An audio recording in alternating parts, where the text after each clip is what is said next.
வணக்கம். இன்னைக்கு மார்க்கெட்ல ஒரு பெரிய ரத்த வெள்ளம் எதிர்பார்த்ததா இல்லையான்றது அடுத்தது வச்சுக்கலாம். நான் இது மோஸ்டா நாளைக்கு நாளான்னைக்கு வரும்ன்றது நான் எதிர்பார்த்தேன்.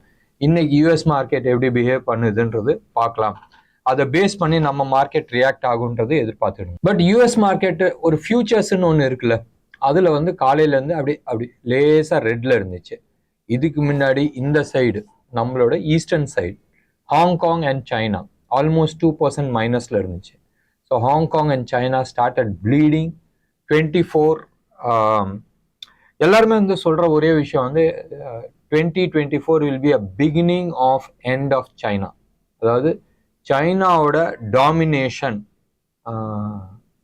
அவங்களோட அராஜகத்தினால தான் அவங்க இறங்கிட்டு இருக்காங்க. ஸோ இது ப்ராபப்ளி இருக்குமோன்றது ஒரு சந்தேகம் வருது. எடுத்து பாருங்களேன், ஹாங்காங் 2% கீழே விழுந்திருக்கு. It is a bigger market. China ஒரு 2% கீழே விழுந்திருக்கு. US futures close to about 3% கீழே விழுந்திருக்கு. அண்ட் யூரோப்பியன் மார்க்கெட் எல்லாமே அப்படி ஸ்டெடியாக நிற்குது. ஸோ ப்ராபப்ளி நம்ம மார்க்கெட் நீங்கள் எடுத்து பாருங்களேன், ஓப்பன் ஆனது ஃப்ளாட்டாக ஓப்பன் ஆச்சு. அதுக்கப்புறமா எல்லாமே சரியாக இருந்துச்சு. இந்த டாப் 10 ஸ்டாக்ஸ் நம்ம எப்பயுமே பேசுவோம். நம்பர் 1 நீங்கள் எடுத்துக்கிட்டீங்கன்னா HDFC, Reliance, TCS, Infosys, ITC, L and T, Kotak bank, Bharti Airtel, இது எல்லாமே இன்னைக்கு கீழே விழுந்துச்சு. ஆல்மோஸ்ட் இல்லை, எல்லாமே எக்ஸப்ட் ஃபார் பாரதி ஏர்டெலை தவிர மீதி எல்லாமே மோர் தென் 1% கீழே விழுந்திருக்கு.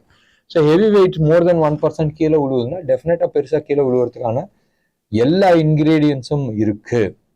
Bank Nifty close to about 758 points கீழே விழுந்துச்சு. பட் என்ன ஒரு பியூட்டினா, both Nifty as well as bank Nifty ரெண்டுமே ப்ரீமியம்ல தான் இன்னமும் இருக்கு. ஸோ ஷார்ட் பண்ணி ட்ராப் ஆயிடாதீங்க. மேபி இன்ட்ராடே ஷார்ட் பண்றீங்க, கேரி ஃபார்வர்ட் பண்ணுறீங்க, கொஞ்சம் அப்படி மினிமம் லெவல்ல கேரி ஃபார்வர்ட் பண்றது புத்திசாலித்தனமா இருக்கும். ஸோ இது பார்க்க வேண்டிய ஒரு விஷயம். நம்ம பந்தன் பேங்கை பத்தி பேசிட்டு இருந்தோம், பை கால்ல இருந்தோம். ஃப்ரைடே இன்னைக்கு ஒரு 3% விழுந்துச்சு. இன்னைக்கு ஆல்மோஸ்ட் 7% விழுந்திருக்கு. அது ஒரு நெகட்டிவ் சைடில் இருக்கு. நம்ம போக போக மற்ற விஷயம் எல்லாமே பேசலாம். இன்னைக்கு ஒரே ஒரு ஸ்டாக் பயங்கர பாசிட்டிவாக இருந்துச்சு. இந்தியா விக்ஸ் 6% அப்பு. மற்றபடி எல்லாமே நெகட்டிவ் சைடில் தான் இருந்துச்சு. இன்னைக்கு ஸ்டாக் ஸ்பெசிஃபிக்காக பேசுறதுல அர்த்தம் கிடையாது. நம்ம மோர் ஆஃப் பை சைடு சொல்றதோட செல் சைடு தான் சொல்ல வேண்டியது இருக்கும். இப்போதைக்கு செல் சைடில் நம்ம பண்ணுறது கிடையாது. ஃபியூச்சர்ஸ் அண்ட் ஆப்ஷன்ஸ் நம்ம டிஸ்கஸ் ஜாஸ்தி கிடையாது. நம்ம ஜோவோ மீட்டிங்கில் அதை பற்றி நிறைய டிஸ்கஸ் பண்ணோம். பட் ஆஃப் தி இதில் நம்ம பண்ணுறது கிடையாது. பப்ளிக் செக்டர் பேங்க்ஸ் எல்லாமே பெருசாக அடி வாங்கியிருக்கு. இன்ஃபேக்ட் அதான் மேக்சிமம் நெகட்டிவ் 2.5% டவுனில் இருக்கு. இதில் லீடராக இருந்தது bank of Baroda close about 4.77%. எஸ்பிஐயும் ஆல்மோஸ்ட் ஒரு 2.5% கீழே வந்திருக்கு. So public sector bank, public sector enterprise இவங்களாம் செம்ம ரேலி கொடுத்துச்சு. ஸோ ப்ராஃபிட் புக்கிங் தான் நடக்குது. ஷார்ட் செல்லிங்கு இப்போதைக்கு எதுவுமே வரல. நீங்கள் ஆப்ஷன்ஸோட நீங்கள் இந்த ஆட்டோமேட்டட் சாஃப்ட்வேர்ஸ்லாம் நீங்கள் வாங்குறீங்க, ஆனால் அதெல்லாம் உங்களுக்கு காட்டும். இதெல்லாம் எடுத்து பார்த்தீங்கன்னா நிறைய இதில் ஷார்ட் பில்டப் தான் காட்டியிருக்கும். பந்தன் பேங்க், நவீன் ஃப்ளோரா, ஹிந்து copper, Aravind, Aarti industry, bank of Baroda, Marico, இதெல்லாமே ஷார்ட் பில்டப் தான் காட்டுது. எப்பயுமே ஷார்ட் பில்டப்பா இருக்காது. இது நீங்க டெக்னிக்கலா எடுத்து போய் பாருங்களேன். இது எல்லாமே மோர் ஆஃப் ப்ராஃபிட் புக்கிங்ல தான் இருந்திருக்கும். எஸ், பந்தன் பேங்க்லாம் ஹியூஜ் வால்யூமோட கீழே விழுந்திருக்கு. ப்ரைஸும் கீழே விழுந்திருக்கு. டெக்னிக்கலா நீங்க எடுத்து பார்த்தீங்கன்னா ப்ரைஸ் விழுந்திருக்கு, வால்யூமோட விழுந்திருக்கு, ஓப்பன் இன்ட்ரெஸ்ட் இன்க்ரீஸ் ஆயிருக்குன்னு சொன்னால் ஷார்ட் பில்டப் தான் உங்களுக்கு டெக்னிக்கலா காட்டும். பார்க்கலாம் இது எவ்வளோ தூரம் கீழே போகுதுன்றது. Probably Bandhan Bank it is doing a wave 4 corrections for the downside. So பார்க்கலாமே, அடுத்த ஒரு 2-3 நாள் நம்ம பார்த்துக்கலாம். பட் ஸ்டில் நீங்கள் ஹோல்டிங்கில் இருக்குன்னு சொன்னால் ஸ்ட்ரிக்ட் ஸ்டாப் லாஸ் மெயின்டைன் பண்ணுறது அட்வைசபிள். செக்டர் வைஸ் நீங்கள் எடுத்துக்கிட்டிங்கன்னா ஒரே ஒரு செக்டர் பாசிட்டிவாக இருந்துச்சு. என்னதுன்னு சொன்னால் ஜிஎம்ஆர் இன்ஃப்ராஸ்ட்ரக்சரில் இந்த 4 stock, GMR infra, Adani port, IRCTC, IndiGo மைனஸ்ல தான் இருக்கு. அப்படின்னா 3 ஸ்டாக் தான் பாசிட்டிவ்ல இருந்துச்சு. அது மட்டும்தான் பாசிட்டிவ். மற்றது எல்லாமே நெகட்டிவ் சைடில் தான் இருந்துச்சு. ஸோ ஜிஎம்ஆர் இன்ஃப்ராவில் though it is a negative news. இது வந்து ஷார்ட் கவரிங்னால ட்ராப் கோஸ்டர் மேலே தூக்கி இருக்கிறாங்களா இல்லை என்னதுன்றது நம்ம ஏற்றுக்க முடியாது.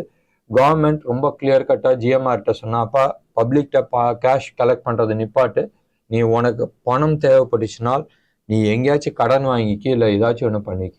பட் ஏர்போர்ட் ஃபீயை வந்து சிஸ்ன்னு சொல்லிட்டு பேரில் வந்து அங்கே கலெக்ட் பண்ணுறது நிப்பாட்டுன்றது சொல்லியிருந்தாங்க. Which is technically it is negative for GMR infra. But இன்னைக்கு வந்து அந்த ஸ்டாக் வந்து 4% அப் ஆயிருக்கு. நம்ம ஏற்கனவே சொல்லியிருந்தோம் ஸ்டாக் ஸ்பெசிஃபிக்காக பேசுறதுல அர்த்தம் கிடையாது. நம்ம ஆப்ஷன் டேட்டாவை பார்த்துட்டு அதுக்கப்புறமா செய்திகளுக்கு நம்ம போயிடலாம். ஆப்ஷன் டேட்டாவில் நீங்கள் எடுத்து பார்த்தீங்கன்னா ஹையஸ்ட் கால் ரைட் ஆயிருக்கிறது வந்து 21,600 லெவலில் ஹையஸ்ட் கால் ஆயிருக்கு. அண்ட் புட்டை பொறுத்த வரைக்கும் அதே இடத்துல அப்படி கெத்தா நிற்கிறாரு. 21,500ல ஹையஸ்ட் புட்டு.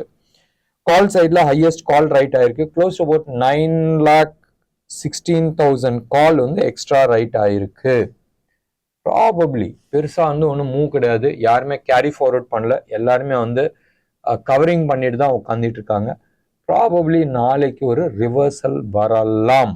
மறுபடியும் நான் சொன்னேன் வரும்ன்றது நான் சொல்ல, வரலாம். வரத்துக்கான எல்லா பாசிபிலிட்டிஸும் இருக்கு. ஏன்னு சொன்னால் நிறைய ஷார்ட் பில்டப் ஆகலை. ப்ராபப்ளி வெயிட் பண்ணி பார்க்கலாமே. இன்னைக்கு இந்த ப்ரோக்ராம் வந்து அரௌண்ட் 5:15 பக்கமாக ரெக்கார்ட் பண்ணுறோம். எந்த விதமான ஃபியூச்சர்ஸான டேட்டாஸ் வந்து நம்மள்ட்ட இல்லை. எப்பயுமே வந்து உங்களுக்கு தெரிஞ்சிருக்கும், நம்ம ஆன்லைனில் லைவாக நம்ம பார்க்குற டேட்டா வெறும் ரீட்டெயில் அண்ட் டிஐஐஸோட டேட்டாஸ். எஃப்ஐஐஸோட டேட்டாஸ் வெளியில் லைவாக வராது. ஈவினிங் 6:30-7 மணிக்கு என்எஸ்சி அப்டேட் பண்ணும் போது தான் அந்த டீட்டெயில்ஸ் நம்மளுக்கு கிடைக்கும். இது செம்ம போங்க இல்லை. நம்ம டேட்டாஸ்லாம் அவன் பார்ப்பானா, ஆனால் அவன் என்ன பண்ணுறான்றது நம்மளுக்கு மார்க்கெட் முடிஞ்சு 3 மணி நேரம் கழிச்சு தான் வருமா. இதுக்கு ஏதாச்சும் சிபி பண்ணும். ஏன்னு சொன்னால் இது இன்சைட் ட்ரேடிங் கூட யூஸ் பண்ணலாம்ல. ஸோ சிபி இதுக்கு யோசிக்கணும். எவனோ ஒருத்தன் வெளிநாட்டிலேருந்து வந்து அவனுக்கு ஃபுல் இன்ஃபர்மேஷன் இருக்குது, அவனோட இன்ஃபர்மேஷன் ஷேர் பண்ண மாட்டேங்கிறான். ஸோ இது கவனிக்க வேண்டிய ஒரு விஷயம். யாருக்காச்சும் வந்து சிபிக்கு இன்ஃபார்ம் பண்ணணும்னு நினைச்சால் இதை பற்றி அப்டேட் பண்ணலாம். பேங்க் நிஃப்டியை பொறுத்த வரைக்கும் 48,000ல ஹையஸ்ட் காலும் 47,500ல ஹையஸ்ட் புட்டும் இருக்கு. பேங்க் நிஃப்டியில் close to about 22 lakh calls வந்து ரைட் பண்ணியிருக்காங்க எக்ஸ்ட்ரா. நிஃப்டியில் கூட வெறும் 9.16 9.2ன்னு வச்சிங்களேன் பண்ணியிருக்காங்க. வேறஸ் பேங்க் நிஃப்டியில் 22.4 lakh கால்ஸ் எக்ஸ்ட்ரா ரைட் பண்ணியிருக்கிறாங்க. It's a perfect cocktail for ட்ராப்புக்கு, அப்சைட் ட்ராப்புக்கு. பார்க்கலாம் ஷார்ட் ஸ்குவீஸ் வருதான்றது நம்ம பார்க்க வேண்டிய ஒரு விஷயம். இன்னைக்கு நிறைய செய்திகள் இருக்கு. கேபிஐ கிரீன் அவங்களுக்கு வந்து 3 மெகாஹெர்ட்ஸ்க்கு வந்து சோலார் பவர் கிடைச்சிருக்கு. போன வாரமும் கூட நம்ம வந்து பார்த்தோம்ல, சுஸ்லானுக்கு வந்து ஒரு தமிழ்நாட்டிலேருந்து ஒரு ஆர்டர் கிடைச்சிருந்துச்சு. அதுவும் 3 மெகாஹெர்ட்ஸ் தான். எஸ்ஜேவிஎன் அக்ரீஸ் ஃபார் யூபிசியோட 200 megahertz power supply. RVNL signs MOU with REC, அதுவும் வந்து ஆல்மோஸ்ட் 123 crores. அதே மாதிரி விபிஆர்பிஎல் விஷ்ணு பிரசாத் அது மாதிரி ஒரு கம்பெனி ஆல்மோஸ்ட் 900 crores வந்து அவங்களுக்கும் வந்து ஒரு ஆர்டர்ஸ் வந்திருக்கு. அதே மாதிரி பிஇஎல்க்கு க்ளோஸ் டு அபவுட் 678 crores வந்து ஆர்டர் வந்திருக்கு. என்டிபிசி அவங்க வந்து 900 மெகாவாட்ஸ்க்கு வந்து சோலார் பவருக்கு வந்து ஆர்டர் வந்திருக்கு. Which is a very good order value. நீங்கள் எடுத்து பாருங்களேன், எல்லாமே வந்து ரினியூவபிள் எனர்ஜி சைடில் வருது. எல்லாமே வந்து பவர் சைடில் தான் வந்துட்டு இருக்கு. பவர் டிமாண்ட் பெரிய லெவலில் இந்தியாவில் தேவைப்படும். காரணம் நம்ம வந்து not only service industry, we are also becoming manufacturing செக்டாரில் வந்து வருது. இது ஒரு 5-6 வருஷத்துக்கு முன்னாடி நீங்கள் எடுத்து பார்த்தீங்கன்னா, 5-6 வருஷம் இல்லை அதுக்கு முன்னாடியே இருக்கும். மேக் இன் இண்டியான்றது ஒரு கான்செப்ட் எடுத்துகிட்டு வந்தாங்க. அதை வந்து பெரிய லெவலில் வந்து ப்ரொமோட் பண்ணிட்டு இருந்தாங்க. நிறைய பேர் கிண்டல் பண்ணிட்டு இருந்தாங்க. இந்த சிங்கம் அதை வந்து இந்த மெட்டல் பார்ட்ஸ் எல்லாம் வச்சு வந்து சிங்கம் வச்சு பண்ணியிருந்தாங்க அதுக்கு லோகோ. நிறைய பேர் வந்து கிண்டல் பண்ணியிருந்தாங்க. இதெல்லாம் வந்து இந்தியாவில் ஒர்க் அவுட் ஆகாது, சைனா மாதிரி ஒரு ஜாம்பவான்கள் இருக்கிறாங்க, இந்தியா வந்து மோர் ஆஃப் சாஃப்ட்வேர் சைடில் போயிடுச்சு, மேனுஃபேக்சரிங் சைடில் வரதுக்கான வாய்ப்புகள் கிடையாதுன்றது.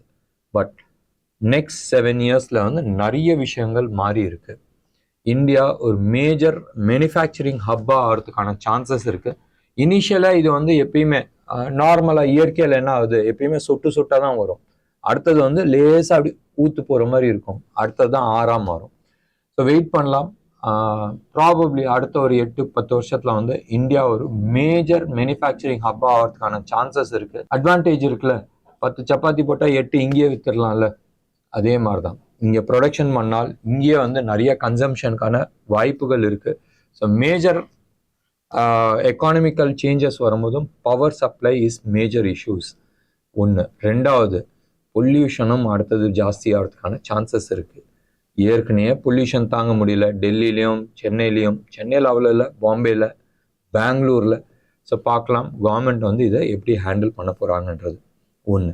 ரெண்டாவது, குஜராத்தில் நடந்த வைப்ரண்ட் குஜராத் இன்வெஸ்டர் சமிட்டில் வந்து ஒரு ஆல்மோஸ்ட் 7.25 லட்சம் கோடிக்கு வந்து அக்ரிமெண்ட் சைன் ஆச்சு. அதில் மெஜாரிட்டி நீங்கள் எடுத்து பார்த்தீங்கன்னா பவர் டிரான்ஸ்மிஷன் அண்ட் க்ரீன் எனர்ஜிக்கான பிஸ்னஸாக நடந்துச்சு. அதே மாதிரி சென்னையில் நேற்று, அதாவது 7ஆம் தேதியும் இன்னைக்கு 8ஆம் தேதியும் Tamil Nadu investor summit, global investor summit, இது வந்து ஒரு இன்வெஸ்டர்ஸ் மீட் எடுத்துகிட்டு வந்தாங்க, which is a super positive for India as a whole, Tamil Nadu in particular.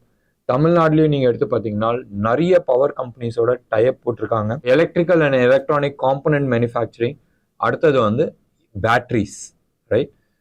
நம்ம வந்து இவி வண்டிஸ்லாம் இருக்குல்ல, ஸ்கூட்டர் ஆகட்டும், பைக் ஆகட்டும், கார் ஆகட்டும், இதுக்கான பேட்ரி மேனுஃபேக்சரிங்கில் பெரிய லெவலில் வந்து கவர்மெண்ட் வந்து ப்ரொமோட் பண்ணிட்டு இருக்கு. வரட்டும், நல்லது தான். ரொம்ப நாளாக வந்து இது மாதிரி ஒரு பெரிய இன்வெஸ்ட்மெண்ட் தமிழ்நாட்டுக்குள்ளே வந்து ரொம்ப நாள் ஆயிடுச்சு. ப்ராபப்ளி நம்ம ஊரில் இருக்கிற மக்களுக்கும் நிறைய வேலை கிடைக்கட்டும்.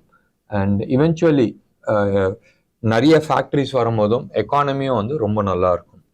இந்த தருவாயில் நான் இன்னொன்று விஷயமும் நான் சொல்கிறேன். ஆல்மோஸ்ட் ஒரு 2 வருஷம் கழித்து ஒரு டிபேட்டில் பார்ட்டிசிபேட் பண்ண போகிறேன். இன்னைக்கு சாயந்தரம் ராஜ் நியூஸில் வந்து 7 to 8 டிபேட்டில் வந்து நான் பார்ட்டிசிபேட் பண்ணுறேன். அதில் இருக்கிற டாபிக் வந்து இதுதான், தமிழ்நாடு குளோபல் இன்வெஸ்டர்ஸ் சமிட். அதை பற்றி தான் இருக்குது. என்னோட ரோல் என்னதுன்றது தெரியாது. ப்ராபப்ளி அங்கே போகும்போதும் டிபேட்டோட டாபிக் தெரியும், நம்ம ஷேர் பண்ணலாம். அடுத்தது இது வந்து சந்தோஷமான செய்தியா இல்லை எப்படின்றது எடுத்துக்க முடியாது.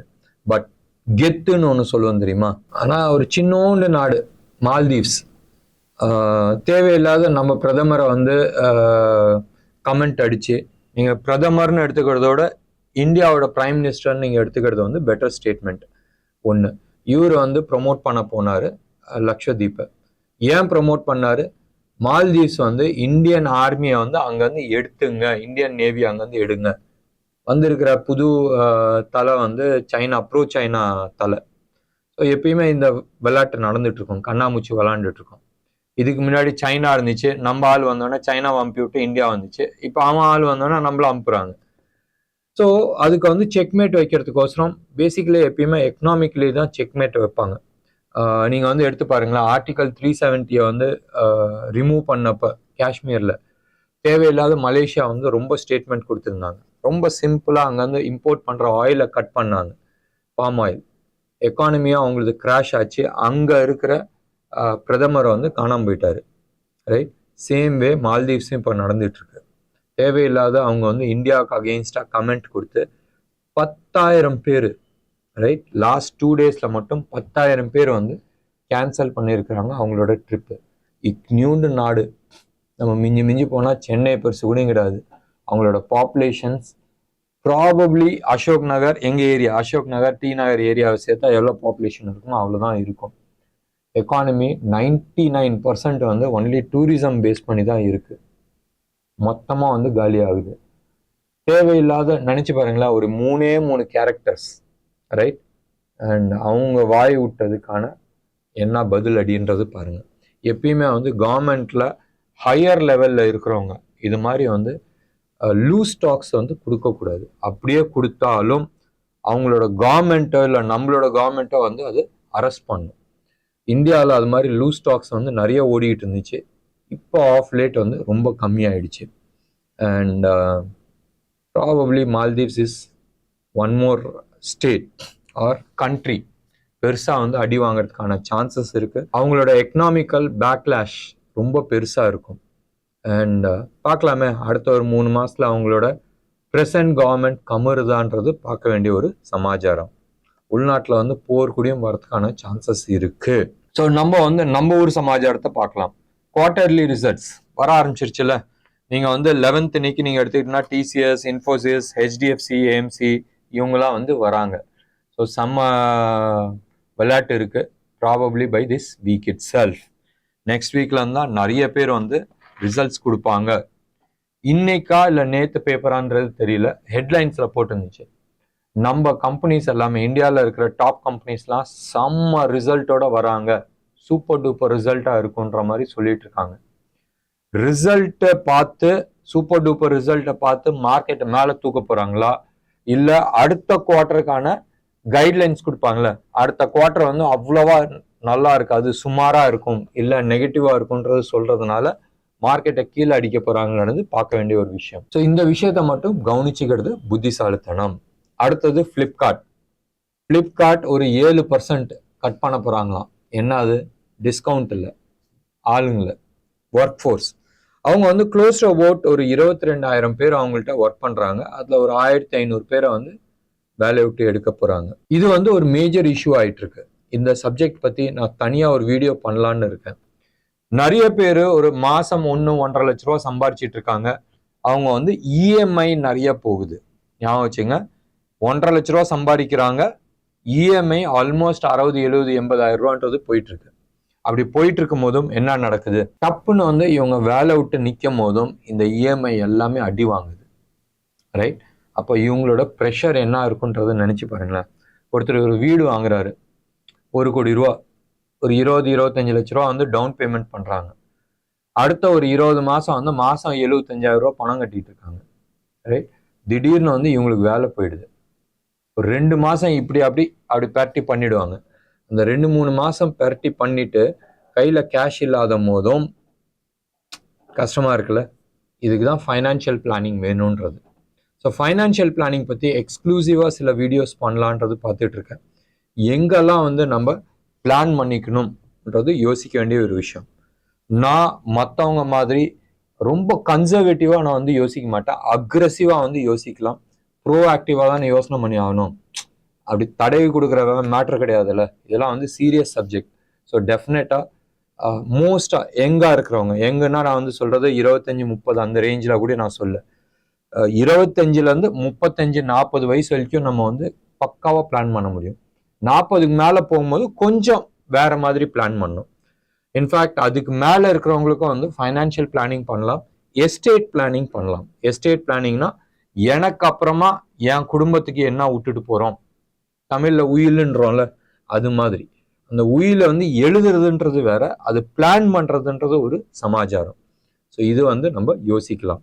இதை பற்றி இன்டெப்த்தாக நம்ம வந்து டிஸ்கஸ் பண்ணலாம். நிறைய பேத்துக்கு வந்து யூஸ்ஃபுல்லாக இருக்கும். இதுக்கு அடுத்தபடியாக நீங்கள் வந்து எடுத்துக்கிட்டீங்கன்னு சொன்னால் சம்பல் ஃபர்டிலைசர் January 18th, ரைட்? அதான் வந்து ரெக்கார்ட் டேட்டா வைக்கிறாங்க for buyback of shares. So Chambal fertilisers நம்ம இதில் பைகாலில் இருந்துச்சு, அண்ட் இன்னைக்கு அது பாசிட்டிவாகவும் இருந்துச்சு. ஸோ அது மனசில் வச்சுக்கிங்க. 1.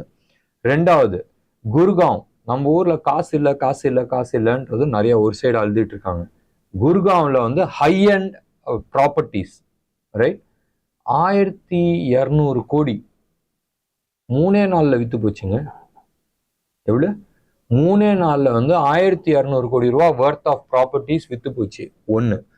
அவன் வந்து சும்மா கணக்குக்கோசரம் விற்கல, டிஎல்எஃப் தான் விற்றாங்க. டிஎல்எஃப்க்கு வந்து தெரியும் இந்த ப்ராப்பர்ட்டிஸ்லாம் வந்து ஹாட் கேக் மாதிரி போகுன்றது. அப்போ அவங்க போட்ட கண்டிஷன்ஸ்லாம் ஒருத்தருக்கு ஒரு ப்ராப்பர்ட்டி தான், பல்க் புக்கிங் கிடையாது. 1. 2வது, இண்டஸ்ட்ரி ஸ்டாண்டர்ட்ல 1 கோடி ரூபா ப்ராப்பர்ட்டி, இதை வந்து ப்ரீ புக்கிங் தானே, 5 லட்சம் கொடு 6 லட்சம் கொடுன்னு சொல்ற இடத்துல அவங்க வந்து 5 டைம்ஸ் கேட்டிருக்காங்க. இப்போ ஒரு ப்ராப்பர்ட்டி 1 கோடினா நீ 5 லட்சம் கொடுத்து அட்வான்ஸ் புக்கிங் பண்ணுவாங்க. இவங்க 5 டைம்ஸ் கேட்டிருக்காங்க. 5 டைம்ஸ் கேட்டு 3 நாளில் விற்று போச்சு. ரைட்? ஒரு 1.5 மாதத்துக்கு முன்னாடி இதே மாதிரி இதே ஜோனில் வந்து அவங்க விற்றுருக்குறாங்க. அப்பயும் வந்து 3 நாளில் வந்து ப்ராப்பர்ட்டிஸ் விற்றுருக்கு. ஸோ ப்ரீமியமில் வந்து விற்றுட்டு இருக்காங்க. ஸோ இது வச்சு என்ன தெரியுதுன்னு சொன்னால், மிடில் கிளாஸை விட்டுருங்க, லோவர் மிடில் கிளாஸை விட்டுருங்க, upper class and upper middle class பயங்கரமான வந்து growth இருக்கு. இந்த ஒரு growth எக்கானமியை வந்து வேற லெவலில் எடுத்துகிட்டு போகிறதுக்கான சான்சஸ் இருக்கு. அப்போ அடுத்தது கேட்கலாம், மிடில் கிளாஸும் லோவர் மிடில் கிளாஸ்லாம் என்ன பண்ணுறதுன்றது. அது ஆட்டோமேட்டிக்காக வந்து மேலே வரும். எப்பயுமே வந்து upper class and upper middle class வந்து ஏறுதுன்னு சொன்னால் டெஃபினட்டாக வந்து ஓவரால் எக்கனாமிக்கான க்ரோத் வரதுக்கான பாசிபிலிட்டிஸ் இருக்கு. ஒன்று.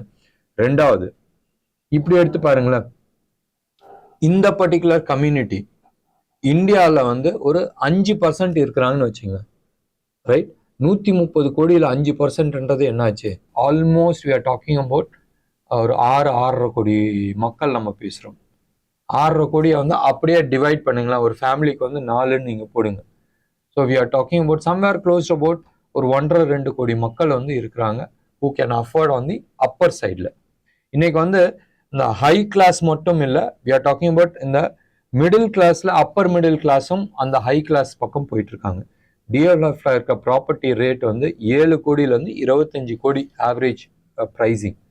ஸோ நினச்சி பாருங்களேன், 7 கோடியிலேருந்து 25 கோடி ரூபா கொடுக்கறது 3 நாளில் வந்து ப்ராப்பர்ட்டி விற்குதுன்னா what is the demand and நம்ம என்ன மாதிரி எக்கானமியில் உட்காந்துட்டு இருக்கோன்றது யோசனை பண்ணி பாருங்கள். இதே மாதிரி ஒரு ஒரு 2-3 வாரத்துக்கு முன்னாடி வந்து காட்ரேஜ் ப்ராப்பர்ட்டியும் அதே ஏரியாவில் வந்து ப்ராப்பர்ட்டிஸை வந்து ஒரு 7 நாளில் வந்து விற்று தரலாம். பெரிய விஷயம், something big is happening. And இதில் வந்து அடுத்தது வந்து பேசுவாங்க, பாத்தியா மணி பூரா வந்து ஒரு 5% 6% சைடில் தான் அக்யூமுலேட் ஆகிட்டு இருக்குன்றது. நம்ம கேபிட்டலிஸ்ட் வே ஆஃப் லைஃப்ன்றது நம்ம போயாச்சு. கேபிட்டலிஸ்ட் லைஃப்பில் வந்து இது எப்பயுமே நடக்கிற விஷயம்தான்.